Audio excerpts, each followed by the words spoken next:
Hi, everybody. I am going to talk a little bit about what happens in 2024 if the parties are binding on a Georgia Association of Realtors contracts, buyer is getting an FHA loan, and the property does not appraise for the contract sale price. What do? It's very different in 2024 than it was in 2023. So let's get into it. Thank you so much for watching.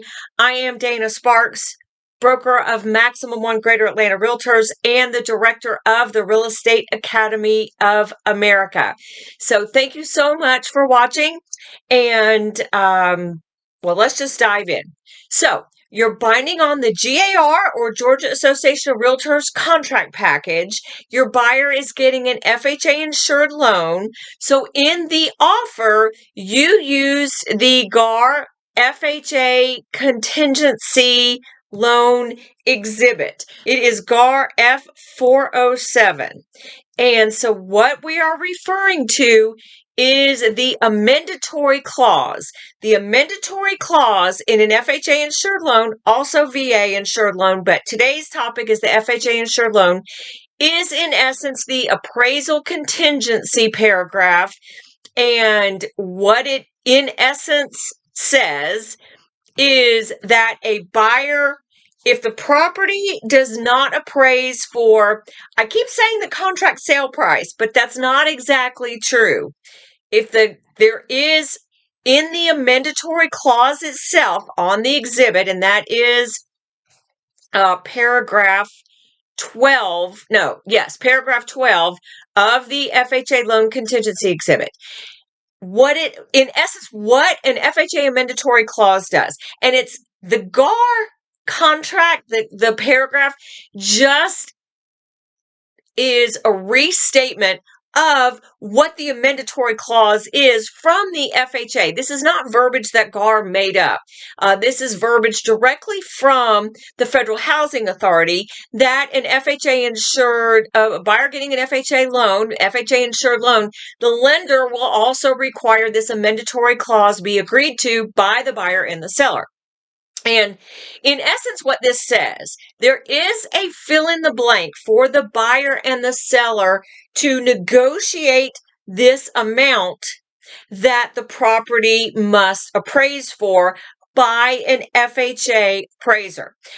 Generally speaking, that is sale price, the negotiated sale price of the contract. But that's just another tip. Agents, when you guys are negotiating an offer, from the offer to a counter offer, if a seller counters back for a higher sale price than the buyer's original offer, if the fill in the blank for the dollar amount on the amendatory clause in that exhibit, make sure that that also gets countered so that when the parties go binding, the dollar amount that the buyer's earnest money is protected on per appraisal reasons matches the contract sale price. So just a little aside.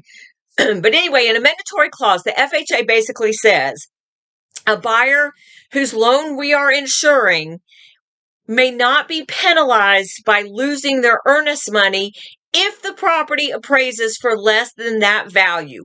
Generally speaking, that value is the same as the sale price.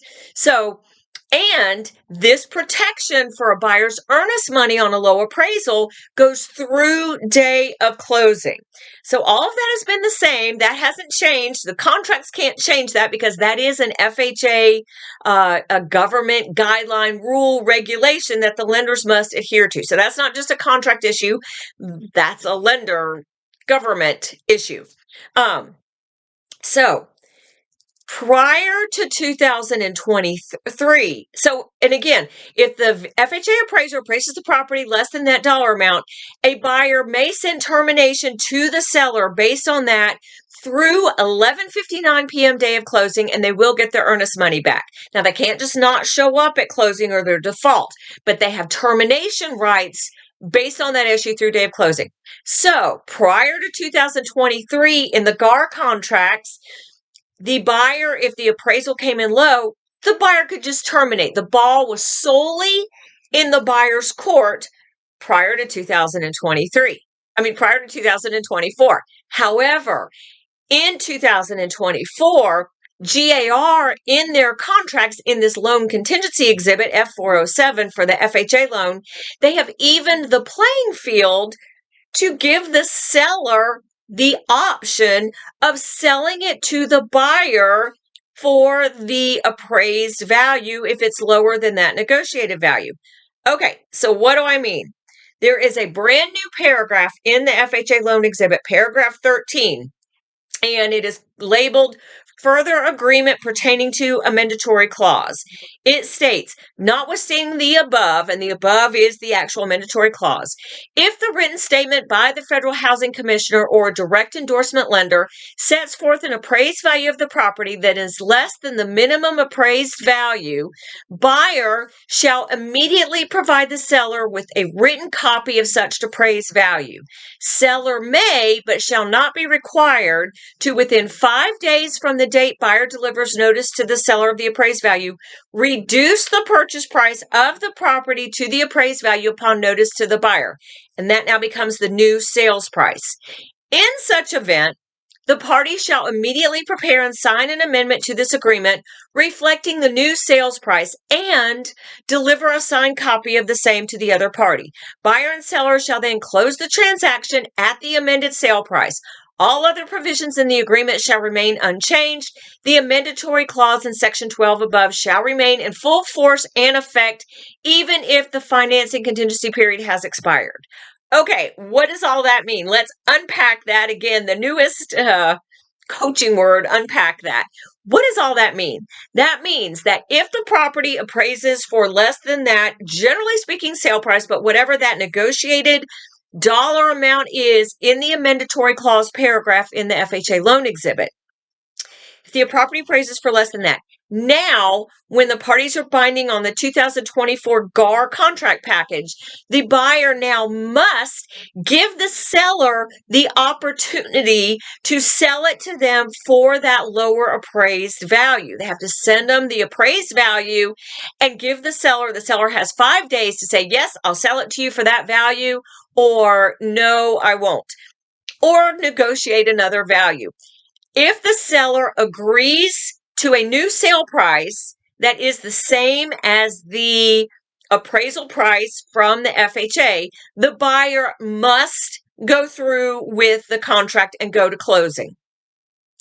If, however, the seller does not agree, then the buyer may send termination notice and will get their earnest money back, or the buyer may still go to closing. They'll just have to bring additional cash to the table for the difference between what a lender is going to lend them based on the appraisal value, plus that difference between the low appraisal value and the contract price. So prior to this, the ball was solely in the buyer's court. Buyer on a low appraisal FHA loan could terminate, walk away, get their earnest money back. Seller had no option. Now, the buyer must give the seller the option to selling it to agreeing to a lower contract price that matches the lower appraised value.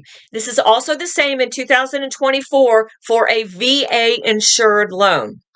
Again, very different than the FHA and VA insured loan exhibits have provided for prior to 2024. Now, one issue that I see, and I believe GAR is going to have to address this in a revision of this form and the VA loan form. It states, as I read, it states that once the buyer learns of the lower appraised price, they must send a copy of the appraised value to the seller, and then the seller has 5 days from the date the buyer sends notice to the seller to make that decision if they agree to sell it to the buyer for the lower price. So the verbiage that GAR is going to have to add to that is, what happens if that 5 days runs over closing date? In other words, the buyer learns of the lower appraised value and we're 3 days away from closing, and they send notice to the seller of the lower appraised value. The seller has 5 days. Well, what if that 5 days, closing's in 3 days? What happens those other 2 days? So I believe GAR is going to have to add verbiage in there to address that it can't be so many days within closing date, but we'll see. So anyway, that is one issue that they will have to hammer out. What are your thoughts? I'd love to hear your thoughts.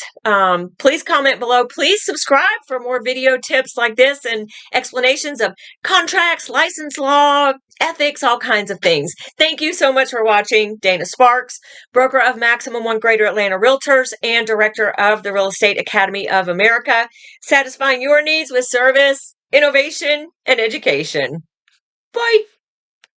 If you like that video, check out the one here. If you like the content on this entire channel, please click here to subscribe. I try to take even the most complicated of real estate situations and make them crystal clear. See what I did there? Real estate made crystal clear. Thank you guys so much for watching.